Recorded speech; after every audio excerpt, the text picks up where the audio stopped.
From the land of lakes, this is 10,000 Takes. Brought to you by Minnesota Score Radio. Wally and Eric back for yet another week as we slice and dice the always busy, always topical, super saturated Minnesota sports scene. Wally, a lot to get into. Indeed. I know that you're revved up for the 2024 Olympics in Paris, France. You should. And you're really excited about Anthony Edwards being a key part of Team USA's basketball team. Well, I mean, there's several Minnesotans at various sports at the Olympics, but I think that, a lot of folks are going to keep their eye on the men's basketball and see how this thing progresses. But Anthony Edwards, I mean, LeBron's on the team. Kevin Durant's on the team. I mean, you go down the list. It's a star-studded affair. They're all stars. But Anthony Edwards, in these exhibition games leading up to the Olympics, he's been kind of the go-to guy. And he even announced it ahead of time. If you remember, he kind of brashed and saying, well, I expect to be the go-to guy. That was his declaration. And I think what you have to like about Ant is a couple years ago when he got the deal with Sprite, he says, I want to be the face of the NBA. And at the time, he wasn't even close to being that guy. He's still not that guy yet, but he's inching his way up the ladder. And if you're a Timberwolves fan, the fact that he embraces it, that he's not afraid to go out on the floor with these icons like LeBron and all the other galaxy of stars they have and say, I'm your guy, that I think bodes well for the future for the Minnesota Timberwolves. My hunch is Ant is hungry. Yeah. That getting to the NBA Western Conference Finals was good, but they really got put in their place by Dallas, losing 4-1. I expect Ant to come back next season and the rest of the team motivated and revved up because it's going to be a challenge to even get back to where they were. No question. I think you would agree with this, and I think that most of the folks who have watched Anthony Edwards play now over the last couple of years would say that his time with USA Basketball last summer is kind of what launched him into the forefront. That it kind of took him, he was here, but he went to here. And that's where we're at right now is, he has taken it to the next level. He is, becoming, if not the face of the NBA, certainly the face of this Olympic team because they are making him the go-to guy. They have Steph Curry. They have LeBron James. They have Kevin Durant. I mean, you can go down that list of guys that they have, but he wants the ball in crunch time. You got Steve Kerr running the show. I mean, I think that, it's important now to see how he handles this going through, but so far, so good. Yeah, and this is a bunch of alpha males, and Boy, Ant wants to be number one. He wants to be the ultimate alpha okay with male. that. No, that's exactly what you want in your superstar. And Steve Kerr, back when Ant was coming into the NBA and going through tryouts and the Warriors looked at him, Kerr saw some bad habits, and he pointed them out to Ant way back then. And I think Ant's grateful to this day that Steve Kerr, an NBA championship pedigree coach, and he won as a player with the Bulls next to Michael Jordan. When somebody like that tells you something, you can take it two ways. You can pout and mope and say, what's he know? Or you can say, hey, I'm going to get better at what he told me to improve on. And I think that's what we've seen with Anthony Edwards. And it'll be fun to see him on the Olympic stage. And his brand, look, we know about him in Minnesota. I think he garnered a lot of attention in the NBA playoffs, but he's still not at the top of the totem pole. This could get him there if he plays well. And if they win. If for some reason they are upset, well, it's not out of the question. No, of course not. I mean, they played an exhibition against Australia a little over a week ago, and they only won by like 4 or 5 points. So, and I know it's an exhibition, and I know it's not the real deal, but you got to get used to the international rules, and there are going to be speed bumps along the way, but they better win the whole thing with this group because they're comparing this team to the original dream team from back in '92. It's gold medal or bust. I agree for the men and the women. No question. And I would say that in women's soccer too. Yeah. There are other great nations out there that compete in those sports, but yeah, they got to come back with some hardware, some bling. No doubt. You mentioned Steve Kerr and, what he has meant certainly to the Golden State Warriors and now to this Team USA. How about all the nonsense that's going on as I smoothly shift gears here into hockey with PWHL Minnesota? I mean, what a soap opera this has become for a team that just won a championship. By the way, they still haven't hung the championship banner. I was at a concert there. I went and watched Earth, Wind, and Fire in Chicago about a week and a half ago. And we're sitting up in those upper-level seats, which, by the way, aren't bad for a concert. And I'm looking up, and there's a PWHL Minnesota banner, but it's not the championship banner. I was wondering, I said, wait a minute. Did Natalie Darwitz take it with her, or what's the story here? They haven't hung their banner yet. They should be hanging the banner already. They should be, as Chicago once said, feeling stronger every day, but they're getting more toxic every day, right? You're exactly right. This is so Minnesota. So we don't get a lot of parades here with championship teams, certainly not on the male side of things. We rely on the females, the Lynx, WNBA, and now PWHL Minnesota on the ice. So they win this Walter Cup. They're the first champion, and it's all kumbaya for like 2 days. And then it gets toxic times 10. Goodbye, Natalie Darwitz. Now others have been swept away. The organization is in a total reboot, and nobody remembers. It's not getting talked about being the champion. It's all about the toxicity that exists with PWHL Minnesota. It's unfortunate. We can't even enjoy the titles that we get here, and those are rare. Well, and here's the thing, too. The team is not owned by an individual. It's owned by the league. So what in the world is going on with this? I have no idea. Hopefully they sort things out and it doesn't affect the on-ice product, because on ice, as we've said, they're defending champs. I guess we can look at the bright side. Yes. Back in the 70s, the New York Yankees used to brawl a lot with Billy Martin and Reggie Jackson and Thurman Munson. They would win World Series. And the old Oakland A's, the three-peat team in the the early 70s, 72, 73, 74, they fought amongst themselves and they won a lot of games. Yeah. Maybe that's their mantra. Those teams in the Bronx, the Billy Martin teams. The Bronx is burning. The Bronx Zoo, wasn't it? Wasn't that the book? Yeah. And the Swingin' A's.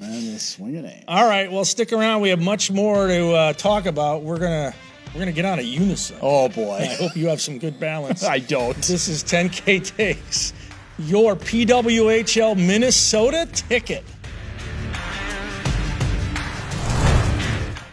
I've been meaning to give you these for many years. I think they're perfect.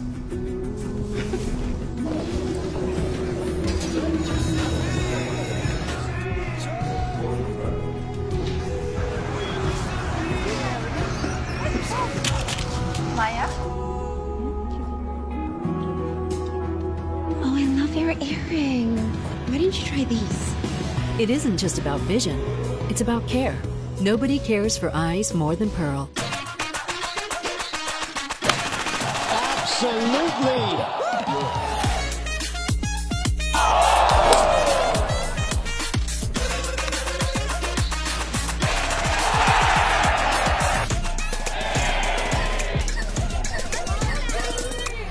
This is green light situation. Lee Hodges. TPC Twin Cities, you never know what you're gonna get. Get away to Lakeville, Minnesota, where your family will have tons of outdoor fun. Come for the nature and stay for the thrills. Bring the bikes, swimsuits, fishing poles, and walking shoes, as Lakeville boasts trails, lakes, and beaches. Plan your itinerary at visitlakeville.org today.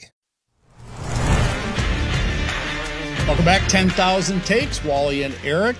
And we're going to move off the grid a little bit here, so to speak, and talk about Unicon 21. So it's all things unicycle going on in Bemidji. And joining us now to talk about Unicon 21 and all things unicycle is the co-director of Unicon 21. And I had no idea anything like this ever existed until Eric mentioned it to me. He says, we're bringing on Kirsten Goldstein to talk about unicycles. I said, okay. So give us the 411. Why in the world and how long? Well, obviously, there's 21 of these, but what goes on at Unicon 21? So Unicon is really the Olympics of unicycling. There's a variety of styles. We have 6 different styles. They range from road racing to what's like a BMX style to a figure skating style where there's a routine and choreography and a panel of judges. So we've got everything under the sun. Why, Kirsten, is Bemidji the epicenter of unicycling? I mean, when the NFL hands out Super Bowls, it's usually New Orleans, Phoenix, LA, Miami, but it seems to me Bemidji is the go-to spot for unicycles. Bemidji is pretty awesome. First of all, Northwoods is just an amazing location to be. really, we did an assessment, truly worked our way, process of elimination across the entire United States. And when it came down to it, Bemidji was suggested. And with my time as a student here at the university, I thought I had enough connections in town to see if we could make this happen. And well, we made it happen. Okay, so what all does it encompass? When you started this thing a week or so ago, a couple of weeks ago, and then I know it goes through the 26th, but give me some idea of some of the events that go on and how you guys make this happen. Yeah, so we do a variety of things. We are using the Sanford Center Convention Center and Arena, so we're using both of them. And really, we need space, and we need people, and we need supplies. And then today we did our 10K race on the east side of Lake Bemidji. And really, we just make it happen through sheer will of volunteers and amazing unicyclists. So do people come and watch this? I mean, are you getting spectators that come to watch these events? Yeah, so everything's open to the public. Everything. There are some ticketed items. The ticketed items are our final event. So that's where the world champion is going to be crowned for the next 2 years. And at our opening ceremony, which was open and free to the public, we had over 1,000 non-unicyclists in attendance. So what do you need to succeed as a unicyclist? I'm guessing balance, probably leg strength. And then what are the other attributes? Do you need to be in the weight room? Do you need to be out jogging? Do you start on 2 wheels and then go to 1? How does it all play out? I'm pretty sure all of us know how to ride a bike. Yeah. Okay. We all learn at different stages. I learned when I was 10, but I know someone else who learned when they were 42. So really, everyone learns. This is really an all-encompassing sport.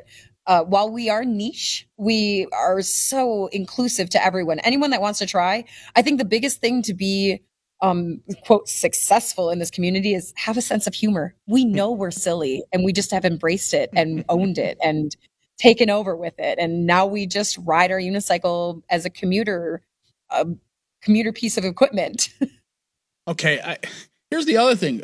When I see unicycles now, it's like in some 4th of July parade or something. It's somebody that's, a clown that's up on this thing that's, 12 feet above the ground. Does some of that go on as well? Not so much as clowns. No. We do have, so the tall ones are called giraffes. Okay. They have a name. And actually at our our opening ceremony, we had a Minnesota local, Minnesota born and raised, Jamie Mossegren. He's known as the unicycling unicorn.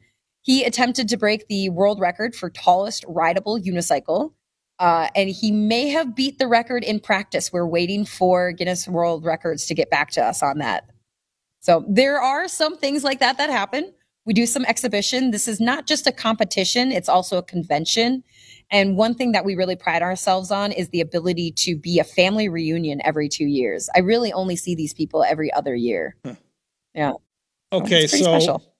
If you want to get a good bike these days, you're going to have to pony up. It's not cheap in most cases. No. What about a unicycle? Is this affordable? Can all income levels get one, or how does that work? Should be half as much, right? It's only one wheel. You would think. No. Well, here's the thing. To get started, very affordable. Go on Facebook Marketplace. Everyone is selling a unicycle that they've had in their garage for years that they've never learned to ride. Go and get one of those. All of those are great to start on. And then once you've learned and you've mastered how to ride, then they can get more expensive. We can talk easily into the $1,000 once you're at that level. Yeah. Oh boy. Okay. So, all right. So, but you're buying this unicycle. Okay. You're going to have to get knee pads, elbow pads, and a helmet, right? I mean, is that common stuff for the beginners? Yeah. Well, I will say when I learned, I did not use any safety equipment. My mother, who is currently learning to ride at 60 plus years old, she does not use any equipment either besides closed-toed shoes. Okay. That's probably the biggest piece of a safety equipment you need. What's interesting about unicycling and how the balance works is we often don't actually fall back and hit our head or crash forward. Biking is actually more dangerous than unicycling in terms of crashes and what kind of injuries you receive in those crashes. Wow. Now, can you do this as a workout? Do you say to yourself, okay, I'm going to go unicycle 20 miles today? Oh boy. I mean, what would you do? What would be a good unicycle ride for you to break sweat? I mean, pretty quickly, but I will easily go 18 miles on a couple days a week. On a trail? Just for fun. Yes. On the Paul Bunyan Trail, in fact. Oh, very nice. Yeah. In Bemidji here, there's an entire trail around the lake. It's just shy of 17 miles. When I was going to school here, I would do that a couple times a week, weather permitting. So, what would you say? Yeah. I was going to say, what would you say is the most eclectic or interesting thing if there's somebody who wanted to come and watch the events, so to speak? What would be something that they would walk away and say, well, I've never seen that before? Excellent question. Any of our urban disciplines, we have Flatland happening on Saturday, Saturday the 20th. We have street finals happening on Friday the 26th. And trials finals are happening on the 24th. All three of those are just visually stunning. Even to me, as someone who has watched this over decades, I still get amazed at what they can do. It's very BMX style riding. Curveball question. If Paul Bunyan came to life, how big of a unicycle would he need to ride on his own trail? Oh, Lord. On his own trail. Let's see. On the trail itself. So my unicycle comes up to my chest. So it would have to be pretty dang tall. We're talking about 15 feet, maybe more. Okay. All right. Yep. Fair enough. Yep. Probably a big tire as well. Probably a tractor tire. Might as well just make that happen. Yeah. Perfect. Well, Kirsten, we sure appreciate you coming on and telling us about Unicon 21 and the sport/activity/convention of unicycling and unicyclists. Good luck throughout the rest of your time up in Bemidji, and maybe we'll talk to you again down the road. That would be great. Thank you so much. Really appreciate it. Keep on pedaling. Keep on pedaling. All right. She's Kirsten Goldstein. She is the co-director of Unicon 21 right here on 10,000 Takes. Stay with us. Finding the ideal place to stay is important for business travelers. Lakeville, Minnesota is conveniently located off I-35, just south of the Twin Cities, with a variety of hotel choices. Lakeville offers convenient amenities such as shopping, walking trails, golf, and more. Our unique meeting spaces, historic downtown, live music, and over 60 dining options are sure to impress. Book your next stay in Lakeville and experience convenience, comfort, and quality. Find your perfect hotel at visitlakeville.org. I've been meaning to give you these for many years. I think they're perfect.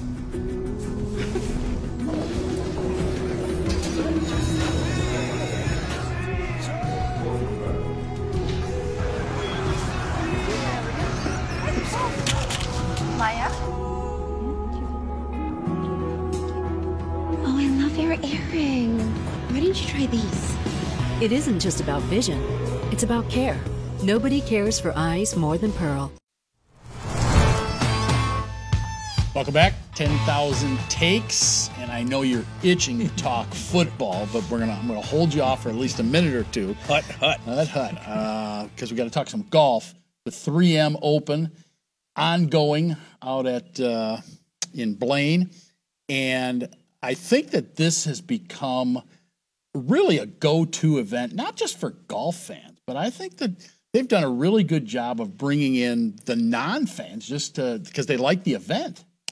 Clearly. I mean, they work hard. Mike Welch and that group that runs the 3M Open, and they have a difficult challenge because you have the Open Championship that took place last week over in Scotland. So, they do their best to bring the charter jet across the pond and bring any golfer over to Minnesota that wants to come, and they'll compensate them and they'll treat them like royalty. But it doesn't always work. Some of these guys just want some time off after the Open. So, but it's a lot of fun. I know I've enjoyed going out. Yeah, TPC's a fun course. Props to the city of Blaine, because the week before is when they have that Target USA Cup, and they have these youth soccer teams from all over the globe. You got to speak about 5 languages if you go out there and watch some of the matches. So for the northern suburbs, this is a great 2 weeks because you have a lot of people coming in, spending money, staying in hotels, restaurants, and bars, and sampling the Twin Cities. I ran into some people at the soccer tournament. They were gushing about the Twin Cities. The people from Hawaii said, wow, there's a lot to do here. Yeah, well, there must not be much to do in Hawaii. They got an ocean there, man. Yeah, they just rely on sunshine and the waves. Yes, they do. Okay. All right, we can do some Vikings now. I'll allow it. Training camp opening up this weekend. It's never too soon for me. I mean, I don't know, man. Or it's always too soon for me, I should say. But it's here. They are the elephant in the room. They are Bigfoot, all that stuff. What is your main concern about the Minnesota Vikings as they head into camp this year? Number one on the list. Is it the quarterback? I think it has to be in a quarterback-driven league where it's all about can you get the ball down the field by throwing it? Yes, it is. Maybe this is a revival for Sam Darnold. This might be his last real chance. Oh, yeah. This is a former number one pick out of USC, high draft choice once upon a time by the New York Jets. Maybe this is the last shot for Sam Darnold. Maybe he finds lightning in a bottle. J.J. McCarthy, the youngster out of Michigan, that's the future. Randy Moss said the other day on a podcast he should start right now. Just throw him into the fire. But Randy's not the head coach, but I respect what he says because he's obviously played in the league and he excelled. So I would say quarterback's number one. And then, what's the mood? You've got the whole Jordan Addison thing. How's that going to be handled by the team? By the NFL?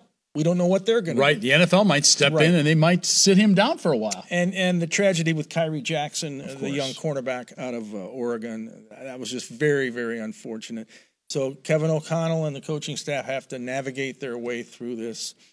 I don't have high expectations for this team, but it's the NFL, man. You can't write anybody off. No. By the way, the Kyrie Jackson thing combined with the Jordan Addison should be thinking about that. What do you think? I mean, he just lost a teammate, and here he is out, drinking and driving. It's a problem. I have a big problem. But anyway, as far as the on the field stuff, defensively, are they where they need to be? Do you think? Well, Dallas Turner's certainly he'll probably be on the field more than J.J. McCarthy. This is the stud out of Alabama, right. SEC Player of the Year. Right. I think if back in the day when the NFL actually cared about defense, Dallas Turner might have been a number one pick overall if you believe what the scouts say about him.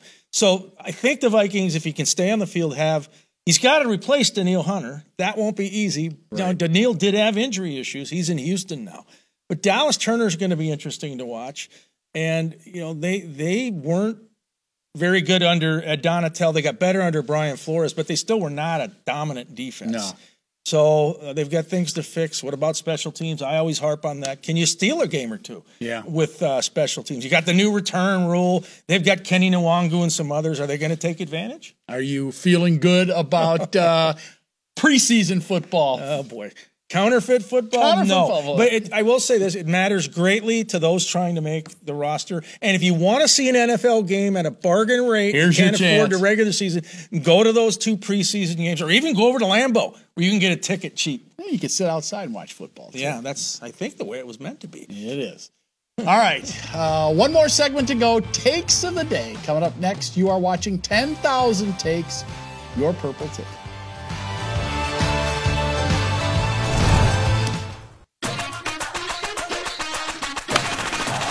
Absolutely.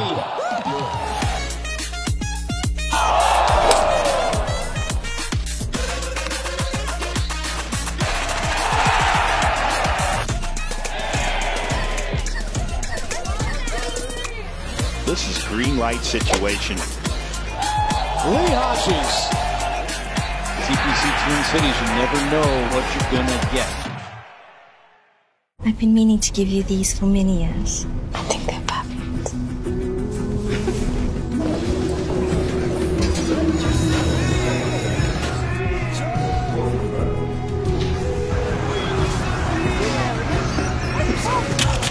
Maya? Oh, I love your earrings. Why didn't you try these? It isn't just about vision, it's about care. Nobody cares for eyes more than Pearl. Let your adventure begin in Lakeville, Minnesota. We have over 90 places to grab a bite to eat, and we're close to the Mall of America, Valley Fair, and the Minnesota Zoo, plus hotel packages and great rates. Visit Lakeville. We're serious about fun all year round. 10K Takes on television as we wrap up yet another episode. Big shout out to our viewers in the Twin Cities and the sprawling suburbs that go on and on and on, even into Wisconsin these days. I thought you'd call them the overdeveloped. No, they are overdeveloped in a lot of right. ways. Yeah. Okay, takes of the day. Yes. We're going to find out if you're a happy camper, angry American, grumpy guardian. What is it this week? Well, about a week and a half ago or so, Major League Baseball held its entry draft, drafting college and some high school players. And there is a Minnesota connection to one of the highest picks in the draft. Little did you know. Riddle me this, Batman. Yes, the number 3 overall pick, Charlie Condon, who could have very well gone number 1 overall. Cleveland was seriously thinking about him, but they let him go by the boards, and so the Rockies of Colorado picked him up. But listen to this. So in 2023 for the University of Georgia, he hit 25 home runs, and in 2024, this past season, he hit .433, that was his batting average, with 37 dingers. Wow. So you ask, what is the Minnesota connection? Well, he tuned up that 25 home run performance in 2023 with a 2022 summer playing for the St. Cloud Rocks in the Northwoods League. How do you like them apples? So folks in Duluth, folks in Mankato, folks over in Wisconsin and Wausau, wherever, you may have seen Charlie Condon, maybe the next Aaron Judge with those 37 dingers this past year for the University of Georgia, playing for the St. Cloud Rocks. He was dazzling in the Granite City, he was. There you go. Yes, indeed. All right, well, let's see. The mood meter. Wow, he's a happy camper. Yeah, happy for Charlie. How many home runs do you think this guy is going to hit? Yeah. In Denver, Colorado. Elevation 5280. This could be a great move for Colorado. So he's from the Rocks to the Rockies. From the Rocks to the Rockies, right, yeah. Exactly. Yeah, well, that ball does carry in Denver. Yeah, it does. Well, it tells you something about that Northwoods League, too. There are some high-quality players, real talent coming out of that league. I know I go and watch Wausau play a couple times a year every year. They're pretty good. They have a history of churning out future major leaguers. No doubt. Okay, well, college football's not too far away, and as we know, the Big Ten is now the bloated Big Ten. 18 teams. AP recently came out with the top 25 greatest programs ever. And there are a few Big Ten squads on the list. I'm guessing your Gophers aren't on that list. You're going to find out. 25th is Iowa, one of the border rivals. 23rd, Wisconsin. Okay. 22nd, Washington. The Gophers will play them, I believe, next season. Then you go up the list. Michigan State at 19. Still no Minnesota. These are greatest of all time programs, right? all time. Okay. 18, UCLA. I mean, I thought Minnesota might have a shot given its ancient history of winning national titles. Yeah, it's ancient, all but right. UCLA's on the list, and the Gophers do play them in October at Pasadena, the Rose Bowl. And then you go way up the list. Penn State is 9. Nebraska tied for 7th. USC 6. Gophers will host the Trojans this season at Huntington Bank Stadium. Michigan 4. Ohio State 2. So no Gophers on the list. Alabama's number 1 overall. So Minnesota, not one of your top programs of all time. I'm not really shocked because the last 62 years have been bleak. Oh, well, yeah, they haven't been to a Rose Bowl since, 1961.